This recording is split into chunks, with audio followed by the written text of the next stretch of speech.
এ তোর ওখানে কি করছিস? কেন জানিস না কালকে পরীক্ষা? ও কালকে পরীক্ষা? না তো দাদুর বিয়ে। পরীক্ষা বাঁচতে চাস তো বাড়ি গিয়ে পড়, গিয়ে জড়াসনি ফোনে। আমার চিন্তা তোদের করতে হবে না, আমি ঠিক পাস হয়ে যাবানি। কি করে পাস? এই ও শালা মনে হয় গুগলের পাঁদে কাঠি দেবে।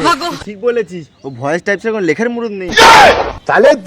এ তোদের তো আমার চিন্তা করতে হবে না, আমি ঠিক পাস করবো হুনি। দরকার পড়লে গুগল দিয়েই হবে, তোদের তো দেখতে হবে না। ও তার মানে গুগল তোর ঘরে এসে প্রশ্ন দিয়ে যাবে, বলবে আমি লিখে দিচ্ছি তুমি করছি ঘুমাও। গুগলই আমাকে পাস করাবে, তোদের সবাইকে দেখিয়ে দেবো হুনি। হট, এই হাঁট দিনি ঘরে। ওদের সামনে তো বড্ড বলে আসলাম যে গুগল জিমিনাইকে বলবো আর ফটাস করে আমার সব মুখস্থ হয়ে যাবে, পরীক্ষা পাস হয়ে যাবো। এই একবার বলে দেখি, কি বলো বন্ধুরা? বলি, হে গুগল, না পড়ে কিভাবে পরীক্ষায় পাস হবো সব যেন মনে থাকে, একটু তাড়াতাড়ি বলো তো।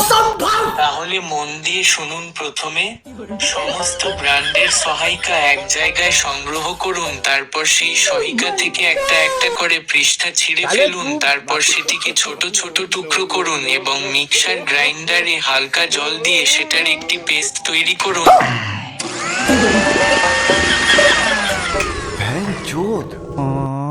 তারপর সেটিকে এক নিঃশ্বাসে ঘিটে নিন। আপনাকে পাশ করা থেকে কেউ আটকাতে পারবে না।